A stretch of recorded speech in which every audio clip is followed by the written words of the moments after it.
میں نے بالکل کہا تھا کہ میں یہ بھی چھوڑوں گا اور میں صوبائی صدر بھی چھوڑوں گا، کہ میں دونوں کا خواہش مند تھا ہی نہیں، تو جو بھی چاہے.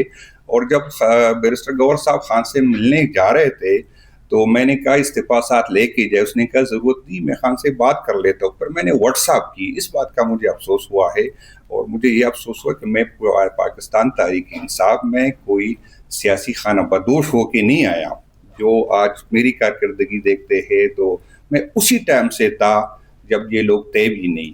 اور میں بالکل اپریشیٹ کرتا ہوں کہ ہر بندے کی کارکردگی دیکھنی چاہیے، لیکن شاید اس پہ افسوس ہوتا ہے جس سے فائدے بنا لے پھر اس میں ہمت نہیں ہوتی. اور میں آپ کو یہ بتا دوں کہ ہماری مشکلات اس دن کم ہوں گے جب کافی لوگ ہیں جو اکثر وہ اس کا یہ دعویٰ ہوتا ہے کہ جنت کی جس طرح امپریشن دیتے ہیں جیسے جنت کی چابیاں ان لوگوں کے پاس ہوگی، لیکن سچ نہیں بتا سکتے، غلط کو غلط نہیں کہہ سکتے. جس دن ہم میں ہمت ہوئی، ہم نے غلط کو غلط کہا، تو انشاءاللہ تعالیٰ ہماری مشکلات حل ہوگی. میں نے صوبائی صدر پہ بھی بات ہوئی، کارکردگی پہ آپ لوگوں نے مجھے بتایا، تو وہ میں انشاءاللہ تعالیٰ آپ بتا دوں گا کہ مجھ سے پہلے صوبائی صدور کی کیا تھی اور پھر میری تھی. کتنے ڈسٹرکٹ میں نے وزٹ کیے، اس ورکر کو میں نے اٹھایا جو مایوس ہو چکے تھے، جو ڈی چوک کے بعد جو ہے اس میں نہیں تھی. جب اگر ہماری کمیٹیوں سے، ہماری اسمبلیوں سے اور ہماری حکومت سے اگر خان کو فائدہ نہیں ہوتا تو اس حکومت کو میں بھی ہمیں نہیں رہنا چاہیے، چاہے صوبے کی ہو چاہے جو بھی ہو. جب خان کو فائدہ نہیں ہے تو حکومت کی کیا ضرورت؟ جب خان کو فائدہ نہیں تو اسمبلیوں کی کیا ضرورت؟ جب خان کو فائدہ نہیں تو میں اس پہ قائم. کیا کہتے ہیں گھنٹا گھر صاحب استعفیٰ دے دیجیے. میں کہتا ہوں میں نے